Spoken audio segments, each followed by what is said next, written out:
Hello friends, आज हम ले आए हैं नई वीडियो। आज हम करेंगे Phillips curve.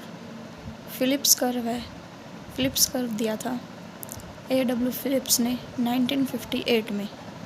Phillips curve basically state stable and inverse relationship between inflation and unemployment.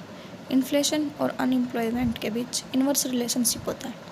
अगर इन्फ्लेशन बढ़ेगा तो अनएम्प्लॉयमेंट कम होगा, अगर इन्फ्लेशन कम होगा तो अनएम्प्लॉयमेंट है जो वो बढ़ेगा, इसलिए इसको इनवर्स रिलेशनशिप बोला जाता है। डायग्राम में देखते हैं। जो फिलिप्स कर्व है इसका स्लोप है वो डाउनवर्ड होता है। फिलिप्स कर्व का स्लोप डाउनवर्ड होता है। ये है रेट ऑफ इन्फ्लेशन, ये है रेट ऑफ अनएम्प्लॉयमेंट। पहले हमारा रेट ऑफ अनएम्प्लॉयमेंट था 6%, उस टाइम हमारा रेट ऑफ इन्फ्लेशन था 2%। लेकिन जैसे ही हमारा रेट ऑफ इन्फ्लेशन हुआ 5%, पहले यहाँ से बढ़ के इतना हो गया।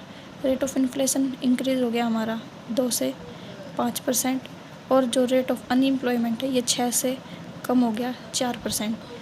तो इसीलिए बोलते हैं कि इनवर्स रिलेशनशिप है। जब ये बढ़ गया तो ये है अनएम्प्लॉयमेंट कम हो गया, तो इसीलिए इसको बोलते हैं इनवर्स रिलेशनशिप। और इसमें जो फिलिप्स कर्व का स्लोप है वो डाउनवर्ड स्लोप होता है, और कन्वेक्स कर्व बोलते हैं इसको, downward slope and convex curve. जो फिलिप्स कर्व है वो पॉपुलर हुआ था 1960 में। फिलिप्स कर्व है जो वो पॉपुलर हुआ था 1960 में, लेकिन 1970 में जो फिलिप्स कर्व है वो ब्रेक डाउन हो गया था। ब्रेक डाउन क्यों हुआ था? क्योंकि ये ब्रेकडाउन क्यों हो गया था? ये ब्रेकडाउन इसलिए हो गया था क्योंकि ये एबल नहीं था स्टैगफ्लेशन को एक्सप्लेन करने के लिए। तो स्टैगफ्लेशन क्या होता है? स्टैगफ्लेशन वो होता है जब इकोनॉमी में प्राइस, इन्फ्लेशन या अनएम्प्लॉयमेंट दोनों के दोनों इंक्रीज हो जाएं एक साथ। जब दोनों एक साथ बढ़ जाएं, अनएम्प्लॉयमेंट, इन्फ्लेशन एंड अनएम्प्लॉयमेंट, अगर ये दोनों एक साथ बढ़ जाएं तो उससे स्टैगफ्लेशन हो जाता है। जो अमेरिकन इकोनॉमिस्ट है फ्रीडमैन, उसने ऑफ़र किया था एक न्यू एक्सप्लेनेशन फिलिप्स कर्व का। उसने बोला कि जो शॉर्ट रन होता है उसमें इनवर्स रिलेशनशिप हो भी सकता है और नहीं भी, ये पॉसिबल हो भी सकता है, इट कैन बी पॉसिबल। मतलब जो शॉर्ट रन है उसमें पॉसिबल हो सकता है इनवर्स रिलेशनशिप इन्फ्लेशन और अनएम्प्लॉयमेंट के बीच, लेकिन जो लॉन्ग रन है उसमें इन्फ्लेशन और अनएम्प्लॉयमेंट के बीच कोई रिलेशन नहीं होता, ये अनरिलेटेड होते हैं एक दूसरे के। अब देखो ग्राफ से समझते हैं। ये है OY एक्सिस, ये है OX एक्सिस। जो OX एक्सिस है इस पर हमने ले लिया रेट ऑफ अनएम्प्लॉयमेंट, और जो OY एक्सिस है इस पर हमने लिया रेट ऑफ इन्फ्लेशन।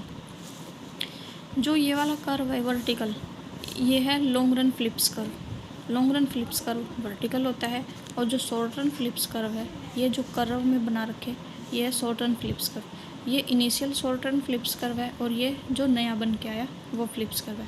अब डायग्राम से समझते हैं ये कैसे हुआ।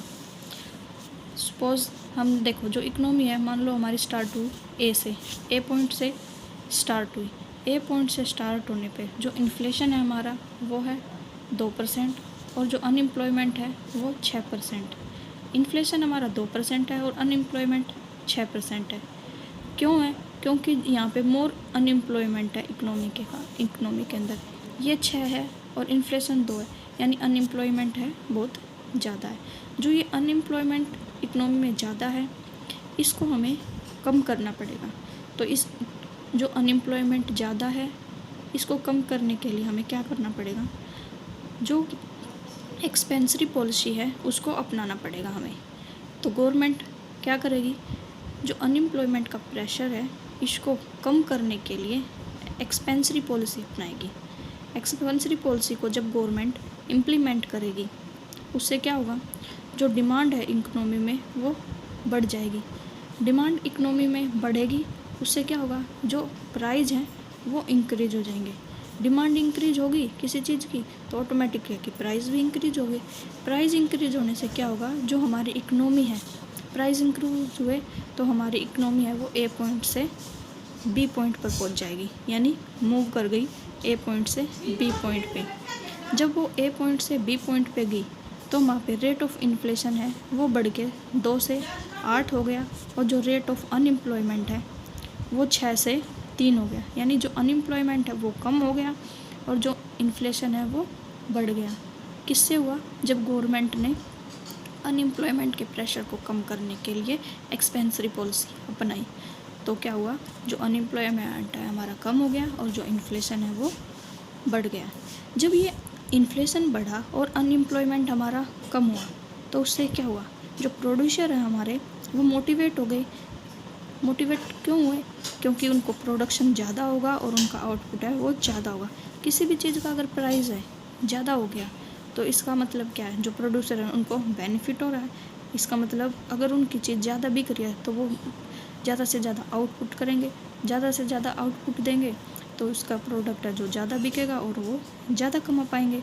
इसलिए वो मोटिवेट हो गए, डिमांड बढ़ गई और जो प्रोडक्ट हैं उनकी बिक्रियाँ जो बढ़ गई और प्राइस भी बढ़ गए।